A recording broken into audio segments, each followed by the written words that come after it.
వరంగల్ జిల్లా డీసీసీ ఎన్నికల ప్రక్రియలో భాగంగా సంఘటన సృజన్ అభియాన్ కార్యక్రమాన్ని నర్సంపేట పట్టణంలో సిటిజన్ క్లబ్ ఫంక్షన్ హాల్ ప్రాంగణంలో నిర్వహించిన ఎమ్మెల్యే దొంతి మాధవరెడ్డి. ఈ సందర్భంగా నర్సంపేట శాసనసభ్యులు దొంతి మాధవరెడ్డి మాట్లాడుతూ ప్రజల సమస్యల పట్ల నిబద్ధత కలిగి నాయకులను మీరు సూచించండి.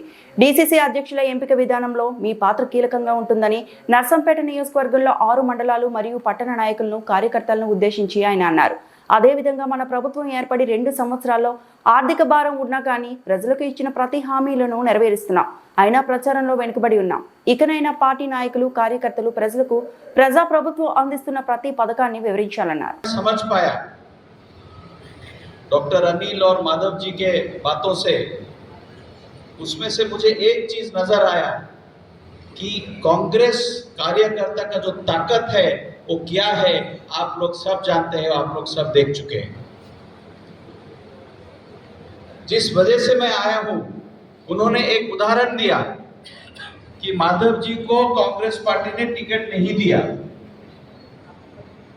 वो खड़े हुए 15 दिन के अंदर वापस कांग्रेस ज्वाइन किए. किस बेसिस पे किए? बोले कि जो वोटर्स है वो कांग्रेस के वोटर्स है. फिर ताकत किसका हुआ?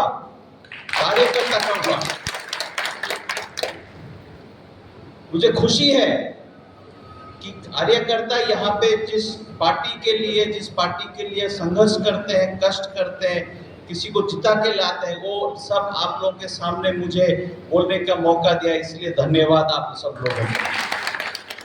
ఈ యొక్క కార్యక్రమంలో పాల్గొన్న అందరికీ నా యొక్క ఉదయపూర్వకమైన నమస్కారం తెలియజేస్తున్నాను. మరి ఏదైతే గ్రామ స్థాయి, బ్లాక్ స్థాయి, ఆల్ ఇండియా లెవెల్లో మరి 2 కమిటీలు, ఏదైతే గ్రామ స్థాయి, బ్లాక్ స్థాయి కమిటీలని ఆర్గనైజేషన్ కొరకు నిర్మాణించుకునే ఆ యొక్క పద్ధతిలో మనం ఇంతకుముందే గ్రామ స్థాయి కమిటీని నిర్మాణం చేసుకున్నాము, బ్లాక్ స్థాయి కమిటీలని నిర్మాణం చేసుకున్నాము. బ్లాక్ స్థాయి నుంచి 2 పీసీసీ సభ్యులు కూడా ఎంపిక చేసుకున్నాము. మరి ఈరోజు ఏదైతే గతంలో మాదిరిగా కాకుండా ఏదైతే జిల్లా అధ్యక్షుడికి మన ప్రభుత్వం ఈరోజు వచ్చి సుమారు 2 సంవత్సరాలు అయింది. మరి 2 సంవత్సరాల కాలంలో ఎన్నికల సమయంలో చెప్పిన హామీలన్నీ కూడా తూచా తప్పకుండా ఆర్థిక భారం ఉన్నప్పటికీ ఆర్థిక భారం మోస్తూ ఎన్నికల సమయంలో చెప్పిన హామీలన్నీ కూడా నెరవేర్చాం.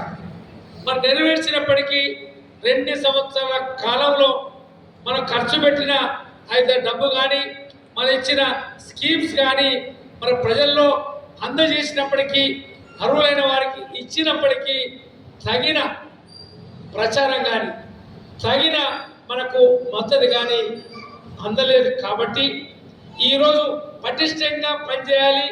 గ్రామ స్థాయి, మండల స్థాయి, బ్లాక్ స్థాయితో పాటు జిల్లా కమిటీ అధ్యక్షుడు కూడా సమర్థవంతంగా ఎఫిషియన్సీతో పనిచేసినట్టయితే వచ్చే 2-3 సంవత్సరాల్లో మరి మళ్ళీ ప్రభుత్వానికి వచ్చే అవకాశాలు ఉంటాయని చెప్పి భావించి, మరి ఏదైతే దేశంలో 4-5 రాష్ట్రాల్లో, ఛత్తీస్గఢ్, రాజస్థాన్, ఏదైతే మిగిలిన 3 రాష్ట్రాల్లో ఇవి ఎంపిక చేయడం ఈ పద్ధతి. ఏదైతే ఆ యొక్క జిల్లాలో ఉండబడే కమిటీ అధ్యక్షుడికి దరఖాస్తు కోరడం, మరి దరఖాస్తు మన జిల్లాకి, మన పక్క జిల్లాలకి, పాత ఏదైతే 6 జిల్లాలకి అధ్యక్షుల్ని దరఖాస్తు చేసుకోమనడం, వారు దరఖాస్తు చేసుకోవడం, ఆ యొక్క అభ్యర్థులది జాబితా జరిగిపోయింది. ఈరోజు నియోజకవర్గాల వారీగా గ్రామ స్థాయి, మండల స్థాయి, బ్లాక్ స్థాయి ఏదైతే ఆ యొక్క సభ్యులతో ముఖాముఖిగా మరి మీ జిల్లాలో ఇంతమంది దరఖాస్తు చేసుకో. మరిన్ని అప్డేట్స్ కోసం మా ఛానల్ని సబ్స్క్రైబ్ చేయండి.